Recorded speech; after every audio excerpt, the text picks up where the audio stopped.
I'm going to explain why hundreds of companies are building custom mobile apps for the Ricoh Theta camera.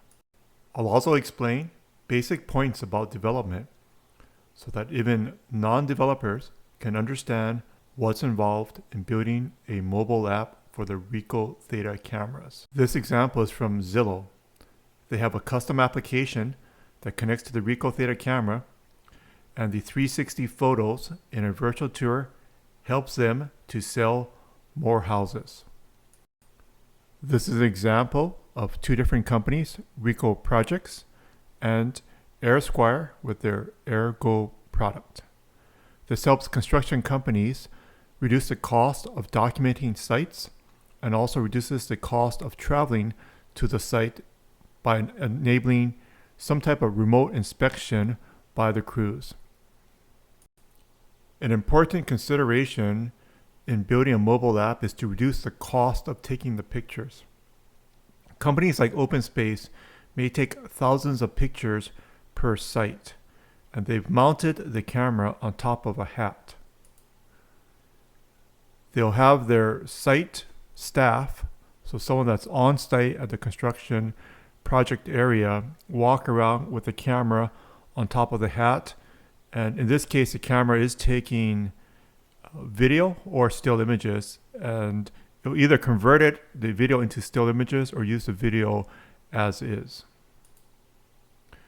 The end result, again, this is from OpenSpace, is these great shots of the construction on a regular basis, potentially daily, where they can see the different stages of the construction. This is especially useful, as you can imagine, if you put a wall up or ceiling up and you're wondering what did the building look like at that stage, and also if you're planning what's going to happen in the future, order materials, you want to see what's going on.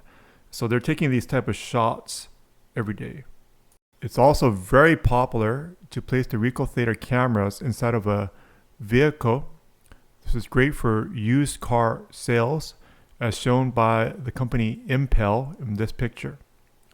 The 360 image is used as part of the promotional material to sell the car, where the potential customer can see the inside of the car.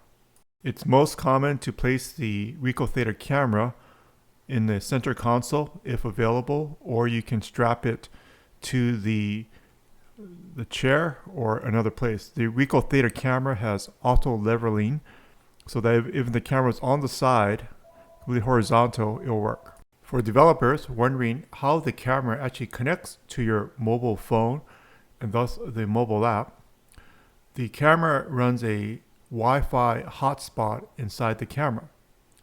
So you connect the mobile phone, an iPhone or an Android phone usually, to the camera as if the camera were a hotspot. So in this example, the hotspot name of the camera is Theta YR 14010005.osc. And it appears on the list, right? So they don't have to type this number in, or this hotspot. You're going to see it appear, and then you just tap the button to select it. And the camera does connect. There's a password. You can change the password, or you can set the default password of it for the users of your application. Usually the password is just the numerical digits, which is, in this case, it would be 14010005. If we reset the camera password, it will become the numerical digits. So there's always a way to get in as long as you have physical access to the camera. Another point is that the camera only has an HTTP, not an HTTPS server.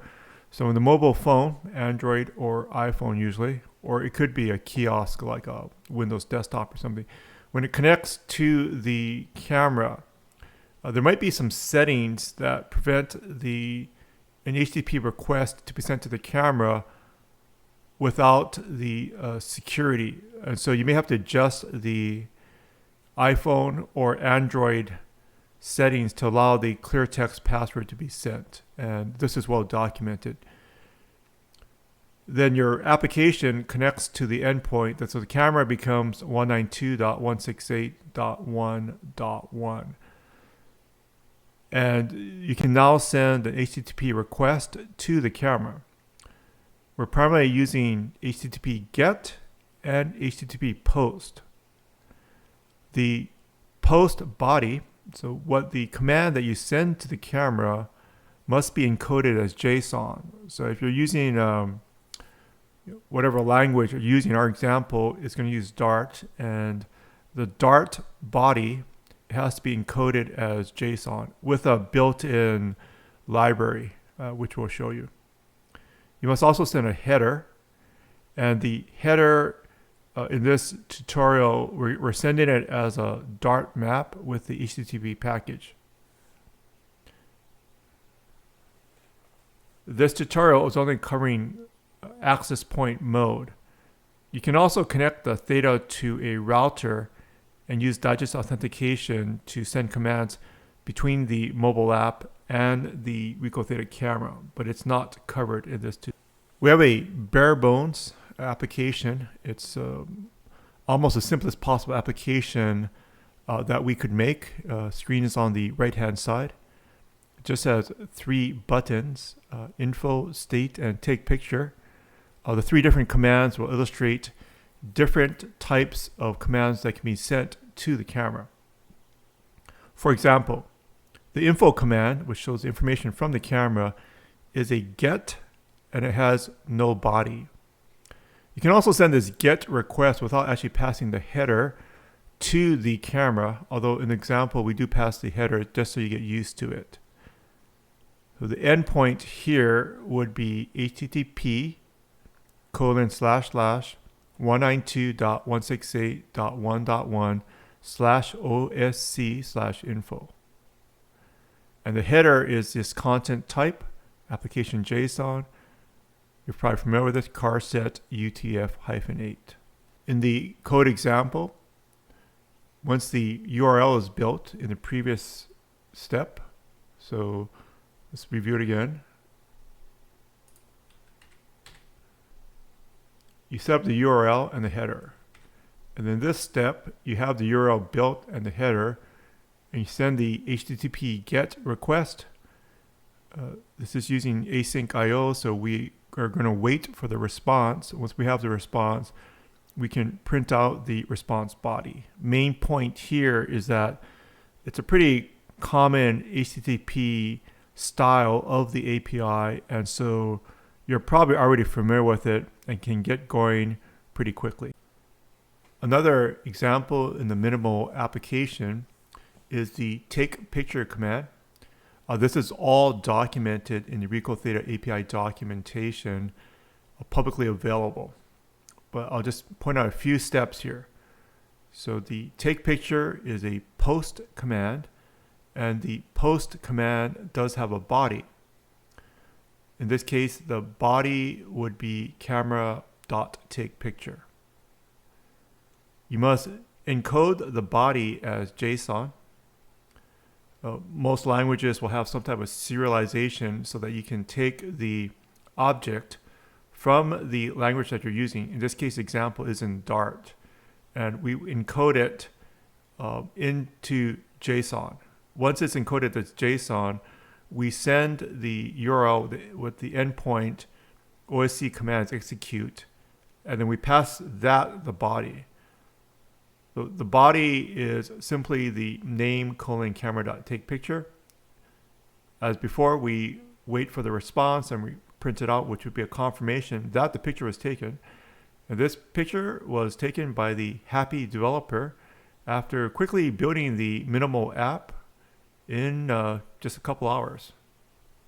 Another point of the minimal app is that the camera returns JSON. So if you want to parse the JSON, in most cases, you're going to need to decode the JSON into the object style of the language that you're using. In this example, we're using the Dart language with Flutter. When we use JSON decode, it takes the JSON string, puts it into a Dart map format. Once we have the Dart map format, we can then extract the different values from the response from the camera.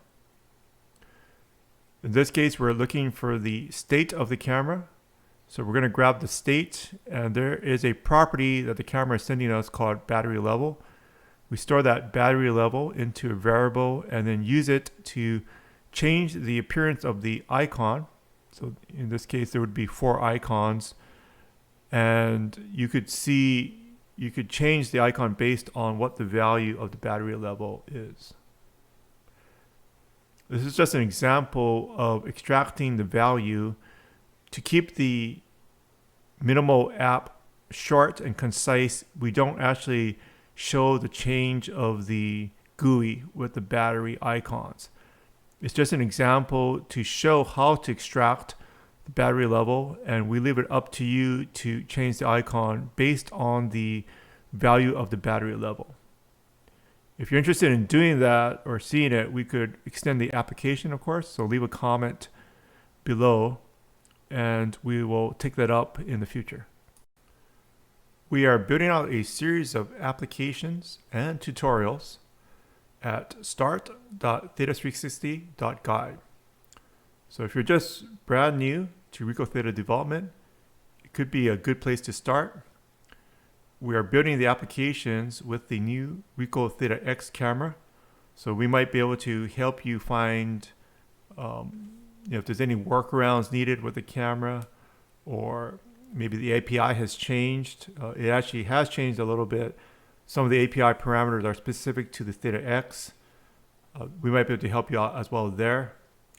Again, look forward to your comments, and we can also respond to your questions in the Ricoh Theta community, community.theta360.guide. Have a great day.